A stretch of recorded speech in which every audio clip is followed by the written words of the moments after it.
पंच परमेष्टि भगवान की जय। आचार्य श्री गुरुवर कुंद कुंद महाराज की जय। आचार्य श्री गुरुवर विद्यासागर विद्यासागर जी महाराज की जय। परम पूज्य मुनिवर श्री सुधा सागर जी महाराज की। कल अपन ने समझा था कि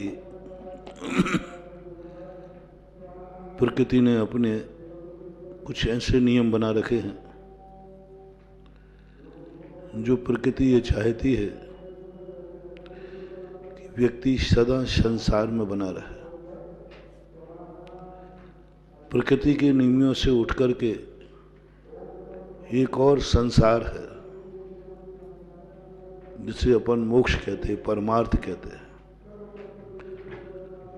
और ये दोनों की जो स्थितियां हैं बिल्कुल विपरीत हैं। दोनों एक दूसरे को मिटाने के लिए तत्पर रहते हैं। संसार कहता है कि जैसे बने तैसे अपनी पार्टी कमजोर नहीं होना चाहिए, जीव कम नहीं होना चाहिए। इसलिए उसने इतने ज्यादा प्रलोभन दे दिए कि व्यक्ति कुछ ना कुछ गड़बड़ कर ही देता है और संसार में पड़ा रह जाता है। क्योंकि मूल जन्म देने वाला मूल स्थान तो जीव का प्रकृति ही है ना, संसार ही है। और जहां जो मूल जहां का होता है उसकी बात लोग ज्यादा मानते हैं। अपन लोग मूल रूप से संसार में ही रहे हैं, संसार में ही अपना हेड क्वार्टर है। निगोद में अपन रहे 84 तो अपन लोग इस प्रकृति के वातावरण से प्रभावित होते हैं। और प्रकृति भी चाहती है कि हमारी पार्टी का कोई भी एक व्यक्ति कम होता है तो पार्टी की कमजोरी मानी जाती है। और दूसरी पार्टी वाला सोचता है मेरी पार्टी में जितने लोग आएंगे उतनी मेरी पार्टी की इमेज मानी जाएगी। अभी एमपी में हुआ ना, एक पार्टी नेता ने एक पार्टी छोड़ दी तो इससे कांग्रेस की भारी निंदा हुई, इतनी निंदा हुई कि वो सरकारी गिर गई।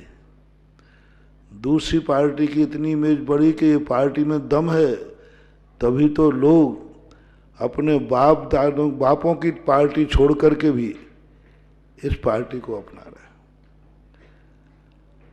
अब अपन को ये देखना है, अपन लोगों को, कि अपने पास दो पार्टियां हैं, एक संसार का और एक मोक्ष का। अपन कौन सी पार्टी की इज्जत बढ़ाएं? दोनों पार्टी, कोई भी नहीं चाहता कि मेरी पार्टी का सदस्य कोई दूसरी पार्टी में जावे और उस पार्टी को, क्योंकि जब भी दूसरी पार्टी में जाएगा उसकी इमेज बढ़ेगी और जिस पार्टी से जाएगा उसकी इमेज घटेगी। संसार की इमेज घटती है क्योंकि संसार में आज तक कोई व्यक्ति लौट के नहीं आया, लेकिन संसार से जरूर 608 जीव जाते हैं। जिस चीज में निष्कासन ही है, 608 जीवों का 6 महीने 8 समय में जाना, ये संसार की बहुत बड़ी प्रेस्टीज डाउन होना है। और संसार की ये निंदा है, संसार की सबसे बड़ी आलोचना है। और यही बात लेकर कहा, कोई कितना भी लोभ देवे ज्ञानी व्यक्ति एक ही प्रश्न पूछता है, आप सब कह रहे हैं संसार में सुख है, सब कुछ है, फिर जब संसार में सुख है तो फिर 608 जीव इसको छोड़ के क्यों जाते हैं? या संसार विषय सुख होता, तीर्थंकर क्यों त्यागे, काहे खो शिव साधन करते, संयम सो अनुरागे। एक समझाने के लिए जब व्यक्ति समझाते समझाते थक जाता है तो वो एक ही बात कहता है कि यदि हमारी बात गलत है तो फिर ये सामने क्यों? ये तीर्थंकर आदि, जिनको चक्रवर्ती आदि, इनको क्या हो जाता है? क्या ये अज्ञानी है? बड़े बड़े ज्ञानी लोग, हमेशा आपने देखा होगा प्रथमानुग ग्रंथों में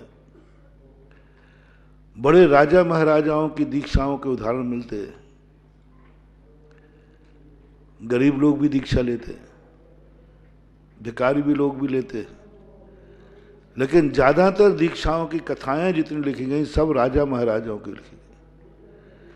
मैंने सोचा कि भाई मध्यम वर्ग वाले भी कभी दीक्षा लेते होंगे कि नहीं, कमजोर वर्ग वाले भी रहते होंगे, लेकिन उनका कोई वर्णन नहीं मिला। क्यों? कोई भी ग्रंथ में उदाहरण उसका दिया जाता है जिससे सामने वाले को कुछ ज्यादा नहीं समझाना पड़े।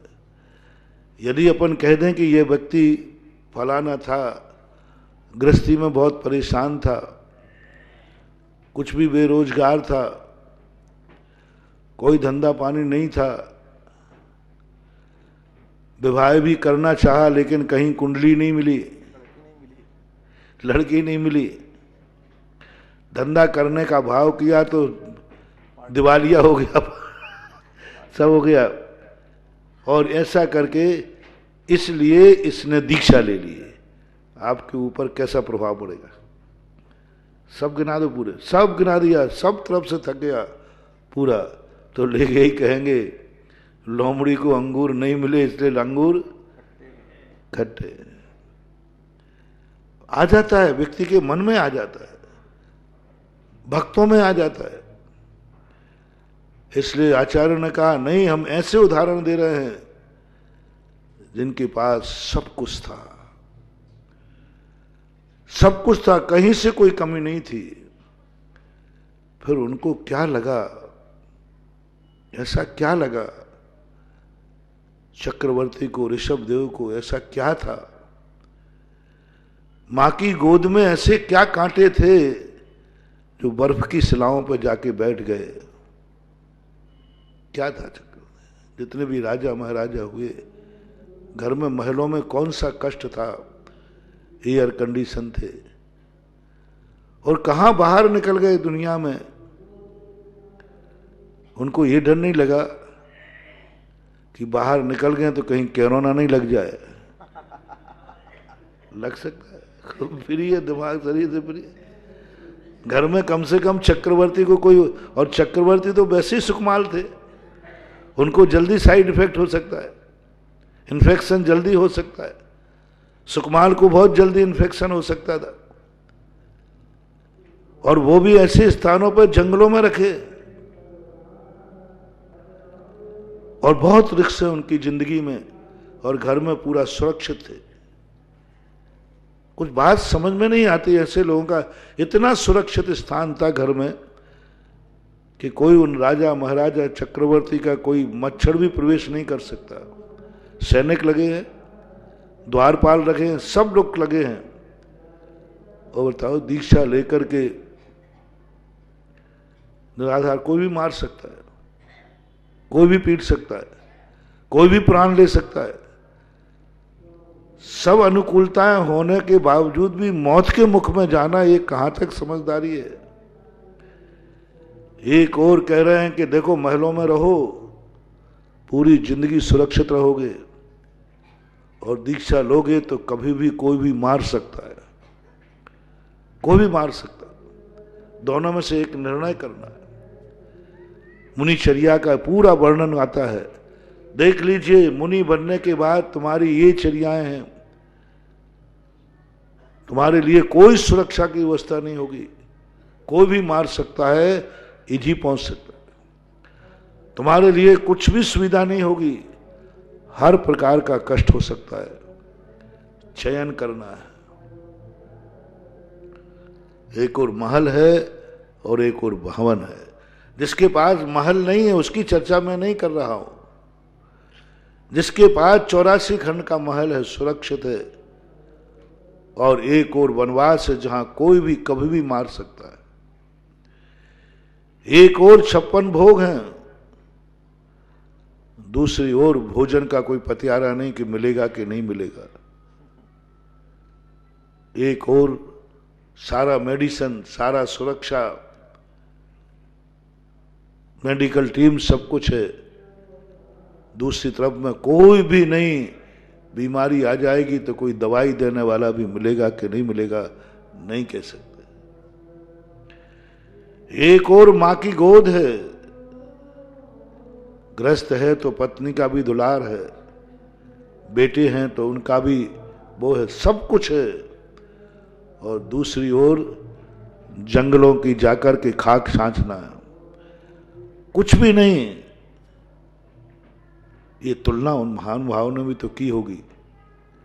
उसके बावजूद उन्होंने कहा मां की गोद में उनको क्या दुख मिला, क्या दुख दिखा, और हिमालय की बर्फ की शिलाओं पर बैठते हुए क्या सुख मिला। थोड़ा सा आप लोग कल्पना करें, थोड़ी सी कल्पना करें, हालांकि तुम कल्पना नहीं कर पाओगे। मां की गोद और एक और कांटों का ताज, एक और राजमहल राजगद्दी का ताज और एक और कांटों का, कितना अंतर है। आखिर ऐसा क्या मां की गोद में था जो वो घबरा गए? ऐसा क्या मां की गोद में गड़बड़ी थी जो वो मां की गोद में बैठना पसंद नहीं कर रहे? मां कह रही है बेटा मेरी गोद में कोई कांटे हैं क्या? सारी दुनिया तो मां की गोद की तरफ दौड़ती है जब दुनिया में कोई भय आता है, और तू मां की गोद छोड़ के जा रहा है। जब बच्चे को कोई भी डर होता है तो मां की तरफ दौड़ता है, और एक बच्चा वो है जो इतना भयभीत हुआ कि वो मां को छोड़ रहा है। क्या समझना है? भेद विज्ञान, अंदर की तत्व दृष्टि जब व्यक्ति को समझ में आ जाती है, बोले मां की गोद नहीं है, ये संसार की गोद है। ये मेरा घर नहीं है, ये मेरे लिए जेल बनाया गया। हरिवंश पुराण के अंदर एक आता कि वसुदेव को जब भी पता चला, उनको इतनी सुख सुविधाएं थी, इतनी सुख सुविधाएं, बहुत सुंदर थे। तो वो बाजार में जब निकलते थे तो कुछ गलत लोगों में गलत स्थितियां, गलत दृष्टियां पड़ती थी, उनको नजर लग जाती थी, दूसरे इतनी बुरी नजर से देखते थे। तो समुद्र विजय आदि ने ये सोचा, क्योंकि कि इनके लिए महलों का एक बगीचा तय किया गया और बंद कर दिया, सारी सुविधाएं यहीं मिल दी जाए उनको, इतना सुख सुविधाएं किसी को नहीं दी जाए। जब वासुदेव सोचते हैं कि मुझे इतनी सुविधाएं, परिवार के लोग मुझे इतना चाहते हैं, किसी प्रकार कष्ट नहीं। एक दिन एक किसी दासी ने छेड़ दिया, क्या राजकुमार तुम्हारे लिए पाबंदी है कि तुम बाहर नहीं जा सकते? एक द्वारपाल ने रोक दिया। नहीं, बोले मैं इस पूरे 12 भाइयों का सबसे बड़ा लाडला हूं, सब मुझे रोकते हो। तब उसे पता चला, अब देखो वही महल, वही सारा का सारा महल का व्याभाव उसे लगने लगा, अच्छा मुझे बंदी बनाया गया है, मुझे बाहर जाने पर पाबंदी की गई है। अभी तक कुछ नहीं लग रहा था, वही सब कुछ अच्छा लग रहा था। बस वासुदेव उठे और रात में 12 बजे ऐसे निकले, सुरक्षित महल से, चारों तरफ से सब कुछ सुविधाओं से युक्त थे, और भाग गए। और भागने के बाद इतने कष्ट उन पे आए, इतने कष्ट उन पे आए, तो भी वसुदेव कहते हैं उस महल में, उस बगीचे में, सब सुविधाओं के बीच में भी मैं सुखी नहीं था, और इन कष्टों के बीच में भी सुखी हूं। उनको कई लोगों ने कहा तुमने गलती की, तुम कितने सुख में थे? बोले नहीं, बहुत दुख में था, क्योंकि वहां बंधन था। आप तोते को, कई लोग कहते हैं महाराज तोते के लिए हम लोग इतना लाड़ प्यार करते तो क्या उसका अभिशाप मिलेगा? वो हमेशा मुक्ति चाहता है, उससे पूछो यहां तेरे लिए क्या कष्ट है। वहां तो तुझे खेतों में जाके एक एक दाना चुनना पड़ेगा, उसमें भी कोई मार सकता है तुझे। तो वो कहता है मैं मर जाऊंगा, एक एक दाना चुनने को तैयार हूं, लेकिन पिंजड़े के अंदर रहने को तैयार नहीं हूं। पिंजड़े के अंदर रहने को तैयार, बंधन मुझे नहीं चाहिए, भले मैं कष्ट उठा लूंगा। और ये उसी की नीति नहीं है। आप लोगों को भी कहा जाए कि आपको जेल में डाला जाता है, आपको सब सुविधाएं मिलेंगी, कोई कमी नहीं होगी, तो आप क्या कहोगे कि साहब मैं घर में सूखी खा लूंगा, लेकिन जेल में रहकर पूड़ी भी खाना उचित नहीं समझते। ऐसे ज्ञानी व्यक्ति को जब ये पता चला कि ये माँ की गोद नहीं है, ये माँ का दुलार नहीं है, ये संसार का बंधन है, हमें बंदी बनाएगा, मुझे बंदी बनाया जा रहा है, मुझे बांधा जा रहा है। सुख सुविधाएं तो इसलिए दे रहे हैं जिससे हमारे अंदर कहीं इससे निकलने का भाव नहीं आए। मुझे ये धन दौलत का लोभ दिया गया इसलिए कि यह व्यक्ति ना जा पाए। आपने देखा होगा जो व्यक्ति ज्यादा पुण्य कर लेता है, जैन दर्शन और वैष्णव दर्शन में दोनों में ये बात आई, विधि में अंतर है। जैसे ही राजा बहुत पुण्य महायज्ञ कर लेता था तो इंद्र का सिंहासन कंपायमान होता था। उनके यहां है कि इतने क्वालिटी का जिसने पुण्य किया तब तक ही वो इंद्र पद पर बैठेगा, उससे ज्यादा किसी ने कर लिया तो उसका इंद्र पद छूट जाएगा। इसलिए जब कोई राजा महाराजा महायज्ञ या साधु कोई साधना करता था तो इंद्र आकर के उसको डिगाता था, ये साधना से डिग जाए, उपसर करता था जिससे मेरी गद्दी रह जाए। इसी विधि को मैंने जैन दर्शन में देखा कि जो व्यक्ति जो सफल हो जाते थे फिर तो कुछ कर नहीं सकता था। यदि वो साधना में सफल हो गए तो फिर तो इंद्र को अपनी गद्दी छोड़ना ही पड़ेगी। लेकिन सफल होने के पहले डिगाओ इसको, जितने उपसर करो। डिगाने के लिए देखो विश्वामित्र को डिगाने के लिए मेनका भेज दी, कितने कितने लोगों के लिए डिगाने के लिए, रावण को जितने लोगों ने इतना किया, सबको डिगाने के लिए इंद्र पूरी रचना करता है। जैन दर्शन को जब मैंने सोचा कि ये क्या जैन दर्शन में कहीं वर्णन मिलता है, तब खोजने के बाद पता चला जो साधु, जो दानी, जो भक्त ऐसा पुण्य करने में जुट जाते हैं, ऐसा पुण्य करने में जिनको मोक्ष मिलेगा। सबसे ज्यादा मुनियों को, जैसे ही मुनि व्रत धारण करते हैं तैसी प्रकृति सोचती है कि इसने तो अब ये मुनि बन गया, ये तो नियम से संसार से जाएगा, ये तो बहुत पूजा पाठ कर रहा है, ये तो संसार से जाएगा। तो जब तक हम लोग सफल नहीं हुए हैं तब तक हमारे लिए इतना वैभव दिया जाएगा, इतना वैभव दिया जाएगा कि जिसमें हम उसमें फंस जाएं। हमें पुण्य का लोभ दिया जाता है। मुनि मर करके स्वर्ग ही जाते हैं, दूसरी गति नहीं जाते, जिससे वहां वो अटक जाएं, वहां वैभव में अटक जाएं कि इतना बड़ा वैभव मिल गया, वो लुभाना है उसको। तुम जितने जितने धर्मात्मा रहोगे प्रकृति तुम्हारे लिए उतना उतना लोभ देगी। तुम यहीं रुक जाओ, पार्टी मत छोड़ो, दूसरी पार्टी कहेगी तुम यहां आ जाओ, मैं तुम्हें मंत्री बना दूंगा,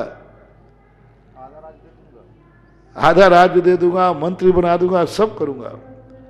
अब देखो दोनों व्यक्ति, एक कह रहा है कि यहां से नहीं जाने देना, इसको लोभ देकर रोको, और एक कह रहा है यहां आ जाओ मैं तुम्हें कुछ भी दूंगा। ज्ञानी व्यक्ति इस रहस्य को जानता है कि सामने वाला मुझे बुला रहा है। बंधु, कभी भी पार्टी किसी लोभ में मत बदलना। लोभ में जिन जिन ने पार्टी बदली, तुम जैसे ही पार्टी बदल दोगे ना, फिर वो ऐसे निकाल के फेंकेंगे, क्योंकि अब दूसरी में तो जा ही नहीं सकता, वहां से निकल के आया और यहां लोभ दे करके खत्म कर दिया। एक मीर जाफर हुआ है, अंग्रेजों के देश के लिए सबसे बड़ा खतरा था। अपने जो सैनिक थे वो बहुत भारी थे, 1800 सैनिक थे और अंग्रेजों के 300 सैनिक थे, और अपना एक सैनिक 6 सैनिकों के बराबर होता था, 6 या 8 सैनिकों के बराबर। अंग्रेजों को यहां भेजा गया कि भाई सेना और भेजें। उस समय ब्रिटेन का युद्ध अमेरिका से चल रहा था। उन्होंने कहा नहीं, सेना अमेरिका में है, भारत में एक लोभी लोग बहुत है, लोभी लोग बहुत है, उनको लोभ दे दो। उनका जो कमांडर है उसके लिए कहो कि यदि तुम अपने सैनिकों को आर्डर मत देना, ये गद्दी मुझे मिलेगी तो इसका राजा मैं तुम्हें बनाऊंगा। अंग्रेजों ने जितने भी राज्य किए, जितने लोगों को भड़का, सबको लोभ दे के भड़का। उनकी नीति थी कि भारत का व्यक्ति लोभी बहुत होता है, प्रोत्साहन थोड़ा सा लोभ दे दो पर वो कुछ भी करने को तैयार हो जाता है। 1500 रुपया दे दो तो कहो रसोईया सेठ जी की जहर मिला दे। थोड़ा सा कुछ कर दो, अपनी स्वामी की हत्या कर दे। भारत में सबसे ज्यादा होता है। बहुत जल्दी लोभ में आ जाते, तो वहां के लोभ दे दिया और युद्ध जीते। 1800 सैनिकों के लिए 300 सैनिक ने मार गिराया। कलकत्ता पर राज्य हो गया। मीर जाफर को बना दिया वहां का अधिपति। सब कुछ।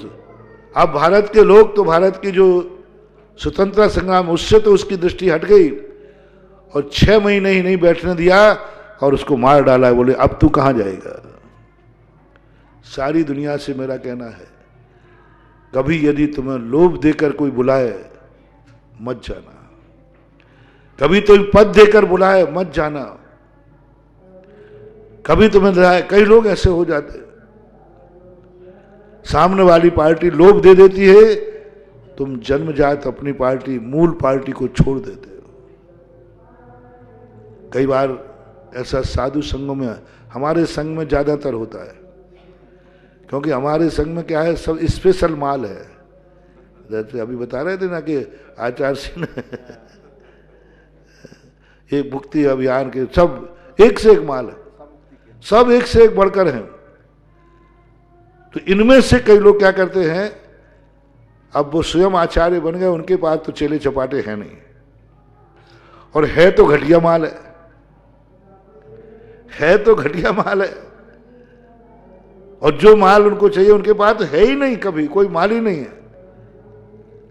तो वो क्या करते हैं कि एक बोलते हैं, कोई कमजोर साधु को देखते हैं जो आचार्य श्री को सच्चे मायने में समझता है, जो आचार्य श्री को गुरु मान करके दीक्षा ली है, वो तो इन लोभ में आता नहीं। लेकिन जो कच्चा है वो भड़का, मैं तुम यहां आ जाओ, मैं तुम्हें दीक्षा भी दूंगा और आचार्य पद भी दूंगा। हमारे संघ के ऐसे 2-3 साधु हुए, बोले तुम्हारे महाराज तो दीक्षा भी नहीं दे रहे, मैं यहां आओ दीक्षा भी दूंगा और तुरंत दीक्षा के साथ आचार्य पद भी दूंगा। 2-4 साधु भाग गए हमारे संग से। किस लोभ में? पद के लोभ में। लेकिन कुछ साधु ऐसे भी हैं जो कहते हैं दूसरे स्थानों पर आचार्य बनकर जीना भी ठीक नहीं है और गुरुदेव की आज्ञा में ब्रह्मचारी बनकर रहना भी श्रेष्ठ है। कितना बड़ी बात। एक गृहस्थ थे, वो बहुत इच्छुक थे आचार्य से दीक्षा लेने के लिए। हमसे भी कहा, महाराज जी हमें दीक्षा लेना दिलाओ। अब हम लोगों से गलती हो गई कि हम लोगों ने गृहस्थी बसा ली, शादी कर ली, लेकिन अब तो छोड़ना चाह रहे हैं, अब तो कुछ उपाय बताओ। तो मैंने सोचा कि देखो इनकी कितनी ताकत है। मैंने कहा ऐसा करो, आचार्य से दीक्षा नहीं दे रहा है तो क्या दुनिया में और आचार्य नहीं है?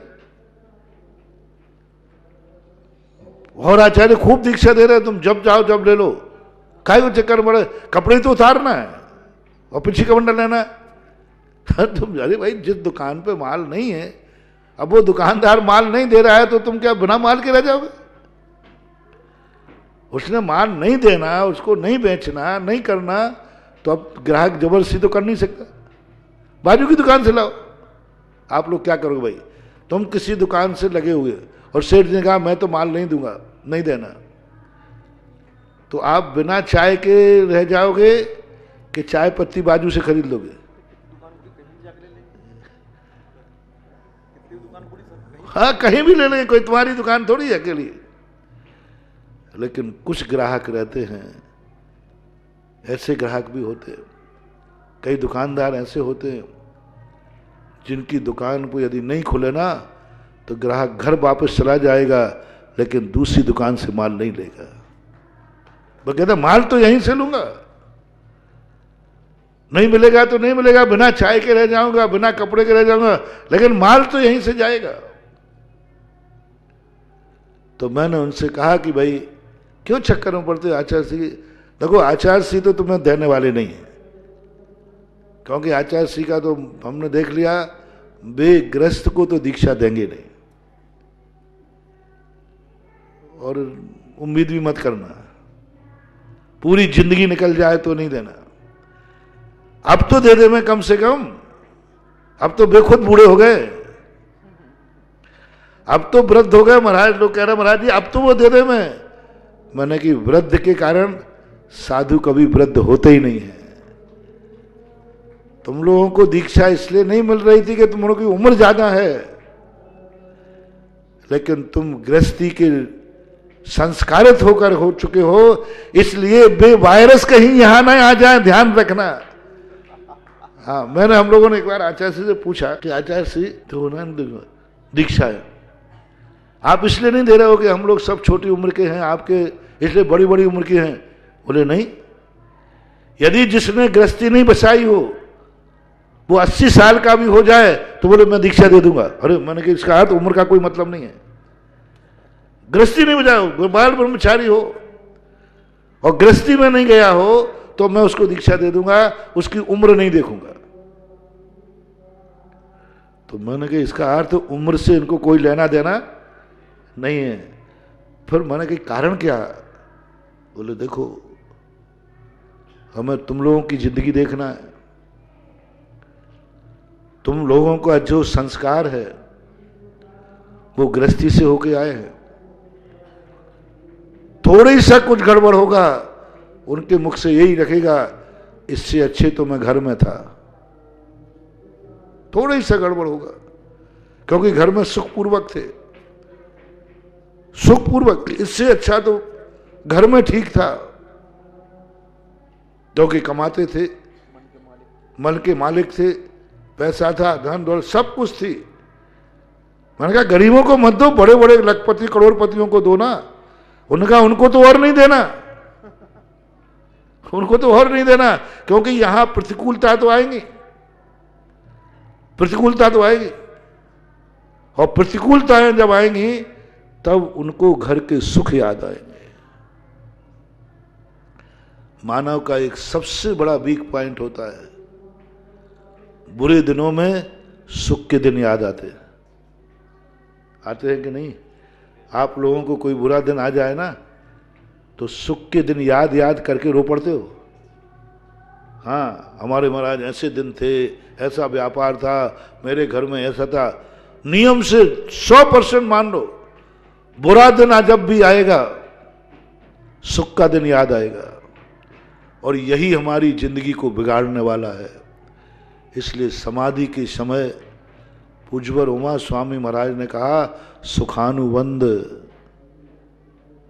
हाँ, जीवित मरना संसार मित्रानुराग सुखानुबंध निदानानी, यानी तुम्हें मरते समय पूर्व में जो भोग भोगे हैं, सुख भोगा है, वो याद ना आ जाए। याद भी यदि आ गया, समाधि बिगड़ जाएगी। याद भी आ गया, मुनि व्रत बिगड़ जाएगा। याद भी आ गया, और इतना याद और आ गया कि मैं इससे अच्छा तो घर में था। उसी समय यदि आयु बंद हो जाए तो सीधी नरक गति जाएगा, सीधी दुर्गति जाएगा। और मैंने ऐसे कई गृहस्थों को देखा है जो मुनि बन गए, यहां प्रतिकूलता आए तो उनके ये कहते मैंने पिछी लेकर के गलती की, ऐसे कहने वाले देखे। मैं तो इससे हमारे घर में कौन सी कमी थी, कौन से कांटे थे, सब तरफ से अनुकूलताएं थी, मैंने पिछी लेकर गलती कर दी। एक बार एक महाराज थे, वृद्ध गृहस्थी से आए थे। उनको एक दिन कहीं कोई आहार में गड़बड़ हो गया, तो वे वृद्ध थे, उनको तो कोई शर्म वरम तो रहती नहीं। बोले जितना दूध तुम पिलाते हो ना, अकेली एक भैंस का दूध तो मैं अकेला ही पीता था। मैं सुनकर के दंग रह गया। मैंने कि महाराज बन गए लेकिन अभी भैंसिया नहीं गई। वो भैंस याद आ गई, सुखानु पीते होंगे, उसमें कोई हम संदेह नहीं कर रहे हैं। लेकिन विपरीत परिस्थिति में सुख के दिन याद आना सबसे ज्यादा खतरनाक है। दुख के दिनों में सुख के दिन याद नहीं आए, सबसे बड़ी साधना है। और इन ग्रस्तों को जरूर याद आएंगे। ये जब भी बैठेंगे, जब भी ध्यान करेंगे, प्रतिकूलताएं इनके मन में आएंगी। प्रतिकूलता तो बनेगी, लेकिन अनुकूलता इनको याद आएगी, वो इनको बर्बाद कर देगी, इनकी दुर्गति कर देगी। इसलिए मैं गृहस्थ को दीक्षा नहीं देता। दूसरी बात, वो आप लोगों के साथ बैठ करके, हम लोग यदि घर में बैठे, हम लोग जब मुनि महाराज बैठेंगे भी, चर्चा करेंगे तो कौन सी करेंगे, घर की भी। मुनि महाराज हैं हम लोग, बहुत छोटी छोटी उम्र में, प्राय सब लोग 20-22 साल में सब निकले घर से। आचार्य श्री वगैरह सब प्राय 22 साल 25 साल के बीच में निकले। 22 साल का निकला हुआ बच्चा यदि मान लो अतीत को भी याद करेगा तो क्या करेगा? गिल्ली डंडा। और नरेश भाई तो गाते हैं गिल्ली डंडा खेल रहो तो मैंने कहा और कोई खेल तो खिलाओ, तुम तो अकेले कभी गिल्ली डंडा चलवाते हो, कभी साइकिल चलाते हो। मैं इनका भजन बहुत गौर हूं कि आचार्य श्री क्या क्या करवाते हैं। तो आचार्य श्री ने एक बार यही कहा था कि क्या याद आएगा, कॉलेज की बात याद आएगी, पढ़ाई की बात याद आएगी, गिल्ली डंडा की बात आएगी, और क्या करोगे बताओ? तुम्हारे भजन में क्या क्या कर पाए बताओ? गिल्ली डंडा, साइकिल, और क्या एक दो बात और। कहीं तुमने देखा कि ये झूठ बोल रहा था, व्यापार चला रहा था, संसार के कोई पाप को किसी में नहीं कर पाए। कोई चोरी कर रहा था, कोई डकैती कर रहा था, अंजन चोर जैसे। अब अंजन चोर का भजन बनाओगे तो क्या बनाओगे? अंजन चोर की मां पूछे कि मेरा बेटा देखा, तो नरेश बनाएंगे, हाँ एक बार मैंने अंजन चोर को देखा, 9 लखा हार चुरा रहो तो। क्योंकि भजन में तो जीवन की चर्या ही आती है ना, कि जीवन में उसने क्या किया, तो आप 9 लखा हार चुरा दे। फिर लिखोगे वो एक बार वेश्या के यहां जा रहो तो। फिर लिखोगे, क्या लिखोगे? एक पापी ने यदि अतीत में पाप किए हैं तो उसकी जीवनी जब भी लिखी जाएगी वो पापमय ही लिखी जाएगी, क्योंकि किए हैं उसने पाप। लेकिन तुमने आचार्य श्री के जीवन का बनाया, गृहस्थ जीवन की सारी बातें गृहस्थ जीवन के लिए इन्होंने, और भजन में आया। लेकिन गृहस्थी की क्या ली बताओ? गिल्ली डंडा कोई पाप तो है नहीं। हाथ छोड़ के साइकिल चला रहा था तो क्या बात होगी? किसी के ऊपर चढ़ा तो नहीं रहा था। आचार्य ने कहा देखो क्या सोचे, क्या लिखेंगे? और मन में चिंतन आएगा भी अतीत का तो क्या आएगा? यदि मान लीजिए महाराज आप लोग बताएं, हम लोगों को सामायिक में गिल्ली डंडा याद आ भी जाए तो कितना पाप का बंद होगा? आगे मान लो गिल्ली डंडा खेलते हुए कोई खेल रहा था, अरे देखो सही नहीं चला रहा है, ऐसा करके ऐसा चला है। एक बार हमारे महासागर महाराज जी, एक दिन मैं वहां निकला तो कुंड के बाजू में बैठे थे, लोग जम के कूद रहे थे और इससे ज्यादा क्या याद करोगे भाई। नदी में कूद रहा था, तैर रहा था, बस ज्यादा है तो एक आध कागज की नाव बना के दिखा दोगे कि लाभ मैं बना के दिखाता हूं। जैसे एक बार हमने सुनाया था संस्मरण में कि वो रेलगाड़ी चला दी हम लोगों ने। अब देखो पुरानी याद आ गई। हम लोग समाज साइड बड़े थे और यूं पहले के संस्कार कहेंगे, क्योंकि छोटी उम्र थी तो बच्चे जैसे एक के आगे एक रेलगाड़ी चलते, रेल छुक छुक छुक छुक रेलगाड़ी चली। हम लोगों ने क्षुल्लक अवस्था में रेलगाड़ी चलाई। आचार्य जी ने देख लिया, बोले ये छोकरे तो अभी छोकरे ही है। तो कितनी यादें आएंगी, क्या करोगे बचपन की जो जितनी यादें हैं वे मात्र एक मनोरंजन की चीजें रह जाएंगी। उन्होंने कहा नहीं, गृहस्थी से आए हैं, इन्होंने सब पाप किए, इन्होंने सब कुछ किया है, सुखानुबंध इनको आ जाएगी। मान लो कोई शराब पीता था, शराब की याद आ जाए तो हो गया। एक महाराज, शास्त्रों में कहानी आती है कि एक महाराज हमेशा बंदूक लेके चलते थे, बंदूक लेके चलते थे हमेशा। मुनि महाराज बन गए, चौके में गए और ग्रस्त तो डरते ही है। एक गिलास उसने दिया, वो नीचे कब गया, नीचे गिरा, पकड़ महाराज कहते नीचे गिर जाता तो बंदूक चल जाती, क्योंकि हमेशा क्या बोलते रहे वो, ध्यान रखना गड़बड़ किया तो बंदूक चल जाएगी।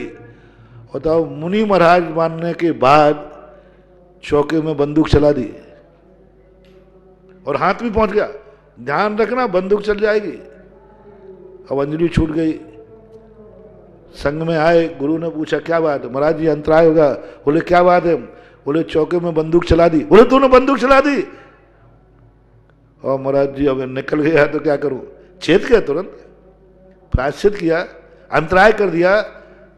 लेकिन बोलो कितनी बड़ी संस्कार, कहां मुनिराज हैं, कहां आहार करने खड़े हुए हैं और कहां बंदूक चल गई, हाथ छोड़ के हाथ कंधे पर पहुंच गया और बंदूक चल जाएगी यदि नीचे गिर जाता तो। अब ठकरासी हमेशा बनी रही। अब बोलो क्या होगा ऐसा। तो आचार्य जी कहते हैं चौके में अपन को बंदूकें नहीं चलवाना। ये ग्रस्त अपने सुखानुबंध की बातें याद करेंगे, क्योंकि यहां तो प्रतिकूलताएं तो आएंगी, सब तरफ की प्रतिकूलताएं आएंगी, सब तरफ की। कोई ऐसा साधु का बनने के बाद कोई ऐसा, और ये ऐसा कोरोना वायरस फैलेगा संघ में कि हमारे जो बाल ब्रह्मचारी जो हैं इनको भी वायरस लगा देंगे।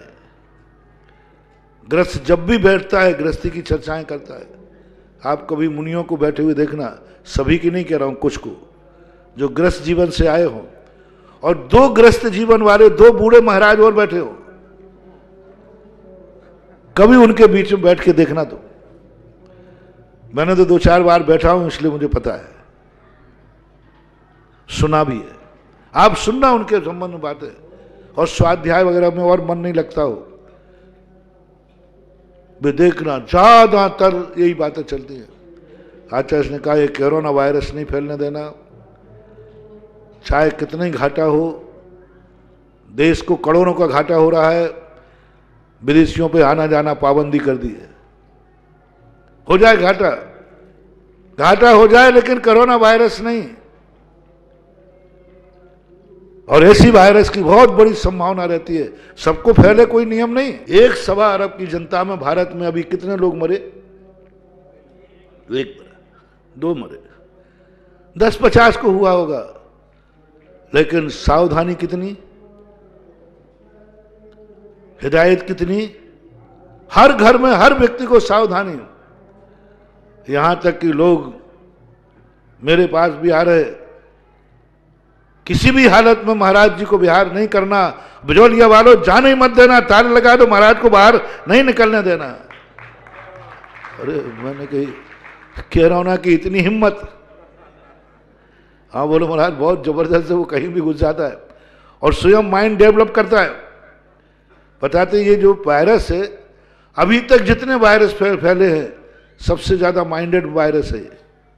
माइंडेड है ना, उनका उसका अलग ढंग का, बहुत माइंडेड वायरस, बहुत चालू वायरस है। 5 दिन तक किसी को पता नहीं चलने देता, जब पूरा कब्जा कर लेता है तब पता चलाता है कि मैं आ गया। ऐसा माइंडेड वायरस है। चिकनगुनिया प्राण नहीं लेता था, पैरों को जाम करता था, प्राण नहीं लेता था। ये तो इतना खतरनाक वायरस है, बताते हैं वैज्ञानिक वायरस है, माइंडेड है, बहुत माइंड, स्वयं अपना माइंड डेवलप करता है और बिल्कुल छुपा छुपा जबकि, और 5 दिन के पहले वो कभी प्रकट नहीं हो सकता, जांच में नहीं आएगा, पकड़ में नहीं आएगा। जब 5 दिन में वो पूरा का पूरा कवर कर लेगा, उसके बाद प्रकट होता है, फिर तुम कुछ कर नहीं पाते। तो ऐसे वायरस संग में न फैल जाएं, इसलिए आचार्य ने कहा अपन को घाटा रहे तो कोई बात नहीं, 2 शिष्य कम रहे तो कोई बात नहीं कम, लेकिन कोरोना वायरस संग में नहीं आना चाहिए। तो मैंने उनसे कहा कि काय को आचार्य के चक्कर में पड़ते हो, ये दीक्षा देंगे नहीं तुम्हें, बहुत सारे आचार्य हैं भारत में, उनसे दीक्षा ले लो। क्या जवाब दिया? बोले महाराज दीक्षा तो लूंगा गुरु से। तो मैंने कहा अभी विद्यासागर महाराज ले रहे थे, अब गुरु पे कैसे आ गए? बोले मेरी दृष्टि में मेरा गुरु तो एक ही पसंद आया है, इसलिए लूंगा माल तो यहीं लूंगा, नहीं मिलेगा तो बिना दीक्षा के रह जाऊंगा। कितने लोग बिना दीक्षा के मर गए, मरण को प्राप्त हो गए। यदि अन्यत्र चले जाते तो मुनि बन के मरते। हाँ, यहीं से कई लोग रह गए, कितने लोग रह गए। और अभी हैं जो मरना पसंद कर रहे हैं लेकिन दीक्षा नहीं लेना पसंद कर रहे। कहा दूसरी जगह जाके दीक्षा ले लो, मुनि व्रत के मरोगे, महावृत्ति बन के मरोगे, समाधि लेकर के मरोगे। उन्होंने कहा नहीं, वो तो नहीं होगा, वो तो नहीं होगा, क्योंकि मैंने मेरी पसंद का जो गुरु है, दीक्षा लूंगा तो आचार्य विद्यासागर से लूंगा, नहीं तो बिना दीक्षा के मर जाऊंगा। बिना दीक्षा के मरण, मैंने कि गजब, बिना दीक्षा के। दूसरा कहता है यहां आओ मुनि बना दूं, कहा तुम्हें आचार्य बना दूं। नहीं, हम वृत्ति ठीक है, प्रतिमाधारी ठीक है, 10 प्रतिमाधारी ठीक है, लेकिन मरूंगा तो आचार्य श्री का शिष्य बन के मरूंगा, उनको गुरु मान के मरूंगा। कितने लोग अभी वृत्ति प्रतिमाएं बनने को बैठे हैं, 1000 लोग हैं कम से कम। 2 प्रतिमा लेने के लिए मां बोरिंग के पानी की छूट चाह रहे हैं। क्या चाह रहे? पर बाकी शुद्ध भोजन तो आज सब मिल रहा है, मसाले सब घर के, चक्की घर की है, सब, कहीं कोई दिक्कत नहीं है।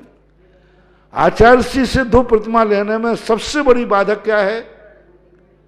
बोरिंग का पानी नहीं दे, छूट नहीं दे रहे, कुएं का पानी चाहिए। 1000 लोग रुके हैं अभी वृत्ति बनने के लिए, प्रतिमाधारी बनने के लिए, और आचार्य श्री अभी भी एक छूट दे दें बोरिंग के पानी की, कल ही 1000 लोग तो मैंने कम कहे, इससे ज्यादा वृत्ति बनाएंगे। 1500 तो राजस्थान से ही बन जाएंगे।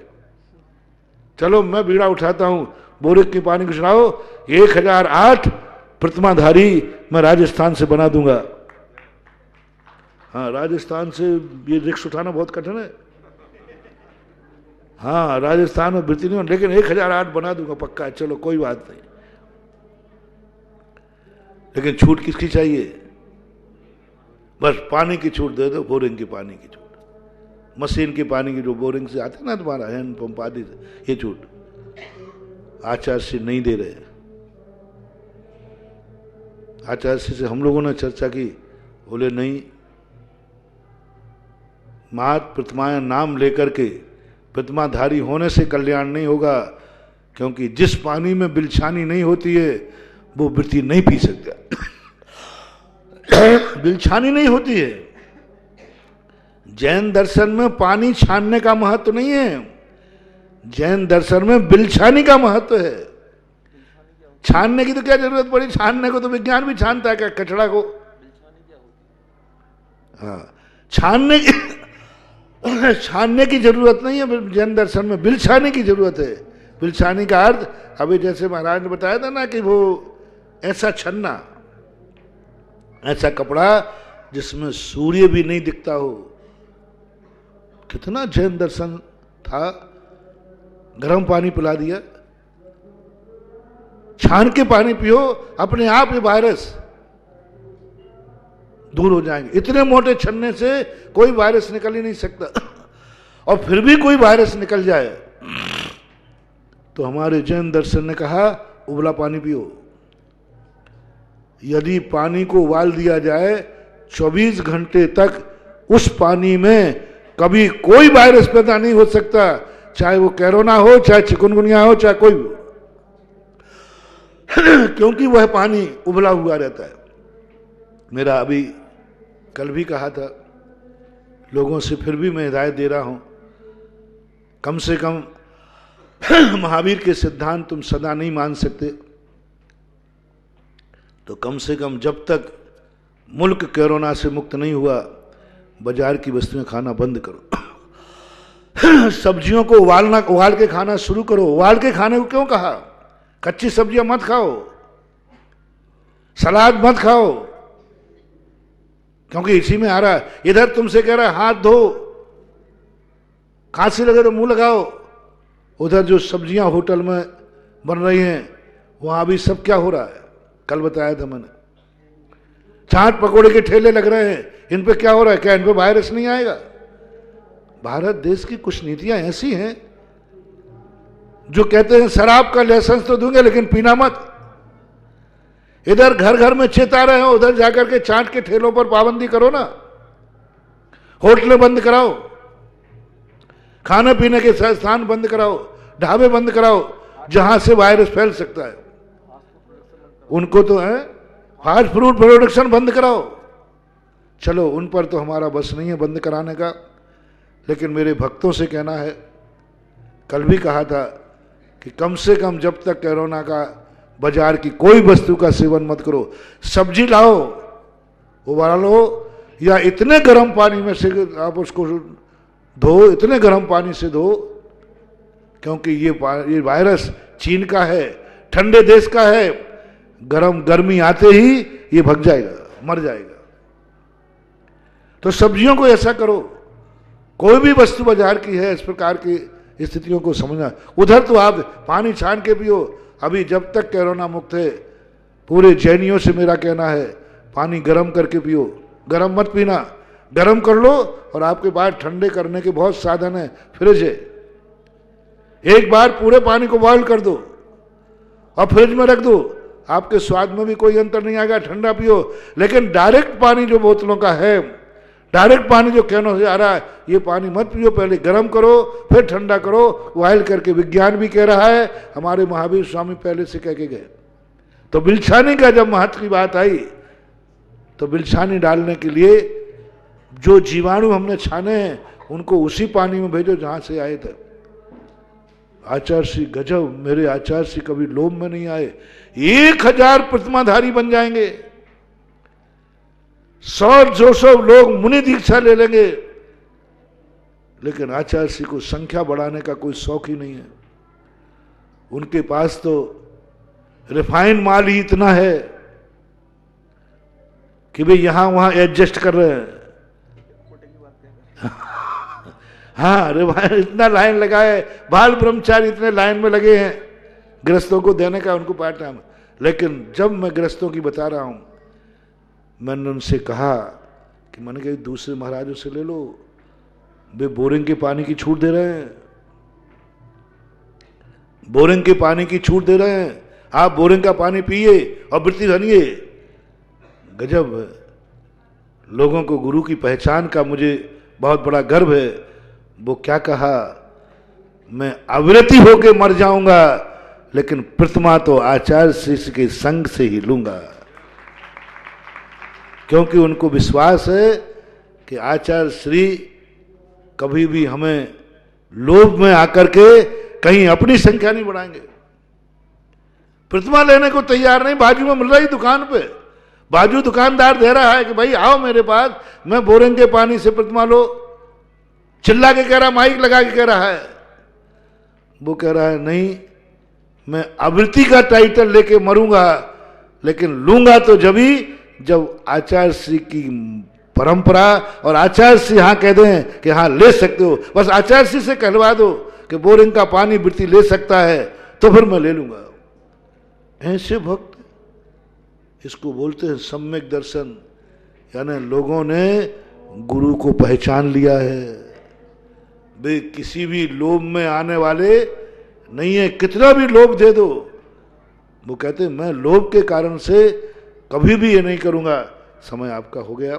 इतनी मूल शांत है कि कभी किसी लोभ में आकर के कोई परिणति करके सत्य धर्म को छोड़ करके, क्योंकि लोभ में जाओगे वो लोभ तो दे देगा, लेकिन बाद में ऐसा पटकेगा कि तुम इधर लौट के आ नहीं पाओगे और उधर तुम जाने के लिए वो मार देगा।